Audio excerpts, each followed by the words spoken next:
Yan, morning mga kalolo. So, Monday morning.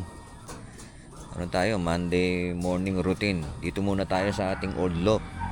Dito tayo sa ating mga NDR warriors, yung mga pang north natin. So, yan. Yan, time check tayo. Yan, 8:38. Kita nyo ba? Hindi ko makita eh. Isa pa. Ayan, 8:38 po tayo. So, yan yung mga kalapati natin. Ito po.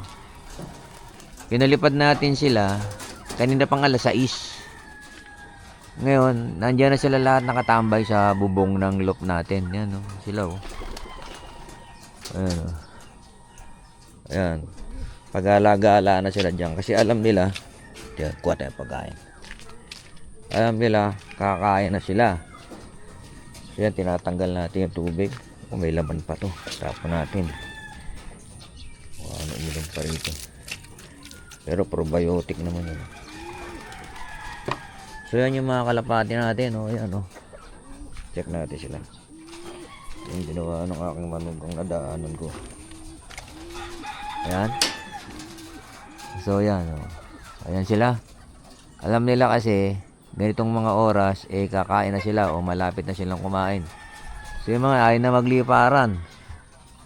So itong hirap sa akin, may stock na tubig dito sa harapan ko. Pag dumarating sila sa race, yan, umiinom na dyan. So matagal pumasok. Tsaka tumatambay dun sa bukid. Ay, sa bukid. Ito po sa No Trail. So yan,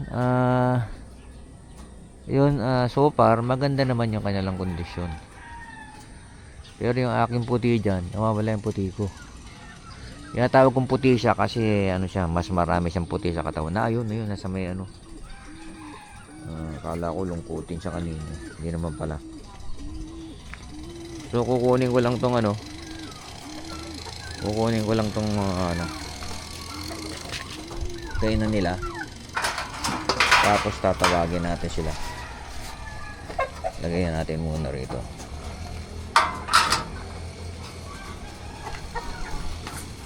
So,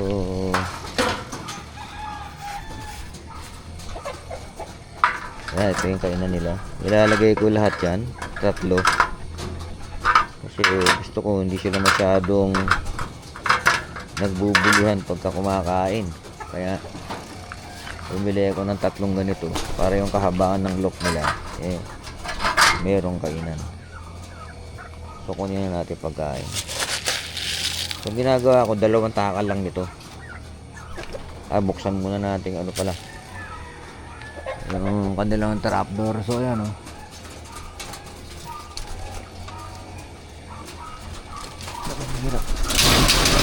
So ayan, bukas na.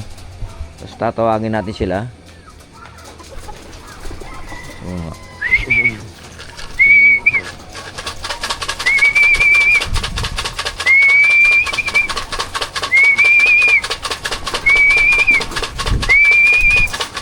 Bilis sila mag-response sa trapping natin. So kita nyo naman. So yun na dyan na sa loob.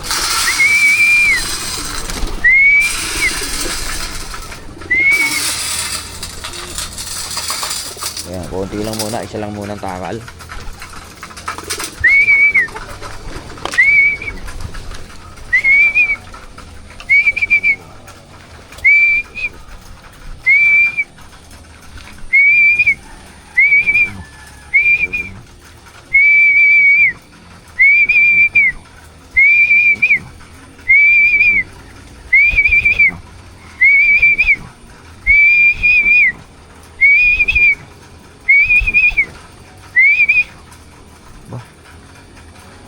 At meron akong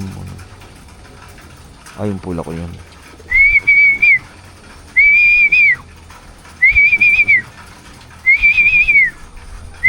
Yung ayaw pa pumasok yung dalawa. So, yun, pumasok ito. Naku, lumipad po. Siguro mag-shota ito.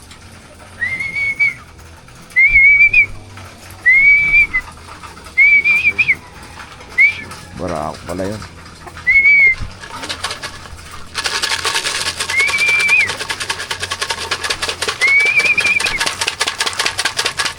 Yung isang brand, no? Dalawa yun. Oh, iba yun ah. Andito na yung dalawang brand ko. Iba. Yung brick, baka nakawala yung brick ko dun ah. Iba yun, andito na yung dalawang brown ko eh.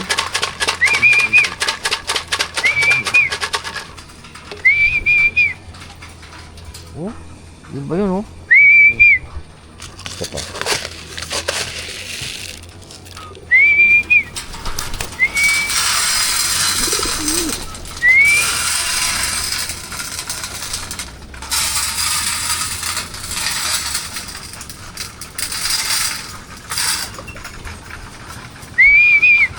Hindi atin yun or dito na kasi yung dalawang brown ko, dalawa lang ang brown ko. Ayan 2, 4, 6, 8, 10, 12, 14, 16, 18, 20. Oh, kumpleto na to, 26.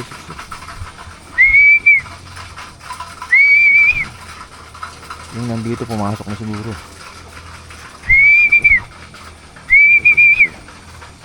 Ang ganda nun eh. So yan ating morning lock routine dito sa ating dito sa ating mga NDR Warriors, natin to. So Monday ngayon. Yan, kahapon galing sila sa Gapan Nueva Ecija. So lahat naman nung in-entry natin is nag-clock naman. Kaya lang dun sa club pooling hindi yata tayo pumasok sa top 20. So wala pa naman yung listahan. Kasi meron tayo dong nasa 999. Baka lang naman pumasok sa top 20. Kasi may partidahan pa yan tsaka kukumpitin pa nila yan. So wala pa naman yung official result sa NHPC. Club pooling nila. Mente tayong 3 ron, nag-clock naman lahat. So nangyari lang kasi kahapon, wala akong alalay. Nag-iisa akong nanguhuli dyan. Kasi tinanggal ko yung nila, yung T-trap doon sa trapdoor nila. Kasi experience ako, may napipilayan na ayan, tapos na sila kumain. So magpapainom naman tayo. So plano ko ipainom sa kanila ngayon is imbis na antibiotic na lang 5-in-1 kasi amoy na amoy yung bawang dun So ibig sabihin antibiotic na din yun. So yun napakaganda ng ibon na yun Pwede ring ibon ko yan. Baka nakawala yung imbrek ko dun kasi may imbrek ako dun sa kabila. Kinalas ko na siya. Baka yan, sana hindi naman nakawala kasi yun wala yun, mayroon na bumalik. Although matagal na yun sa akin, mayroon na bumalik. Baka bumalik sa may-ari. Kasi binili ko yun kay Euro Altus. Tsaka pero mukhang bara ako siya kasi yung imbrek ko dyan galing kay JCU at tsaka kay Euro Altus. So yan yung kondisyon nila. Check muna natin yung kondisyon nila. Kung para sa akin naman, kung titingnan ko, wala naman ako nakikitang may mga diferensya sa mata. Sa mata kasi ako tumitingin pagka chinecheck ko yung kondisyon nila. Tsaka kung mayroon diyang lungkutin na ibon, chinecheck natin. So far,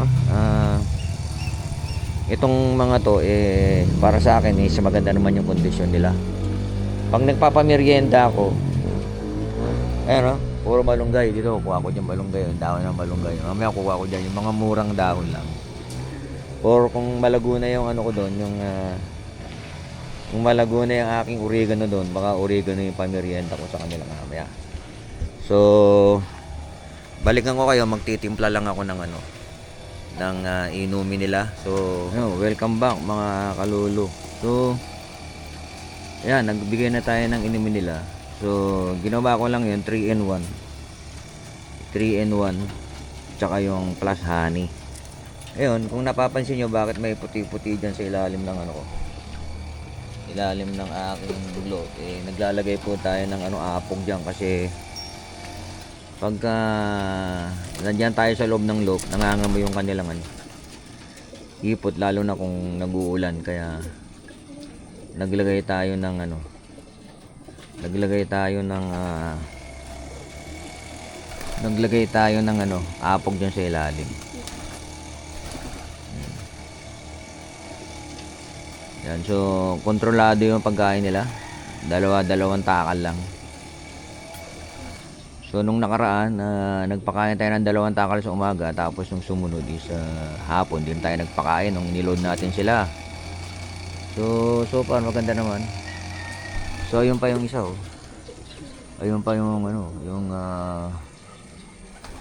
red bar na ano, mukhang barako siya, malaking ibon. So hindi natin alam kung kanino yan kasi nandito na yung dalawang ano ko eh, dalawang red check ko eh. Dalawa lang naman yung ano ko dyan, brown. So yan, 26 na ibon to. So yung meron tayo yung nagkasakit na balakang, binitaw natin ng gapan na nakabalik eh. Pero may bitaw naman na yun, gapan, Plaridel, balagtas. Bago siya na Bartolina, gawa ng nabalakang. Pag tinihaya mo siya, ayaw niya lumipad, hindi siya makatayo. So kaya yun, binartolina natin. So ito,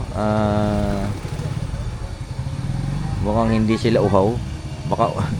Baka dahil nga doon dumadapo sila dyan sa kabila, uminom na sila ron. Yun o, masakit doon na parte, yung uminom na sila ron. So ito yung tubig natin. Tubig natin, kung makikita nyo, kasi meron pa tayo dyang nakalagay na mga 4 na breeder, tsaka may ibang pa dyan, pinapalaki nating inakay. Kaya sinusobra natin yung timpla. Kaya ayun, ang ganda nung ang ganda nung na yun, wala, hindi rin yan dadapo rito unless gutom na gutom siya.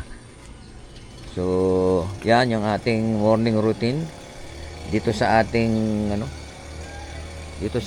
old loft.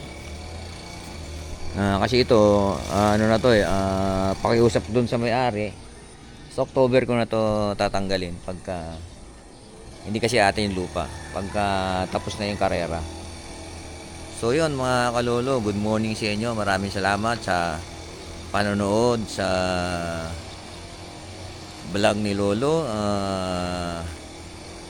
Please follow, like, and share lang po yung channel ni Lolo para masundan nyo yung pigeon journey ni Lolo at saka ibang mga alagang hayop ni Lolo. Maraming salamat po sa panonood.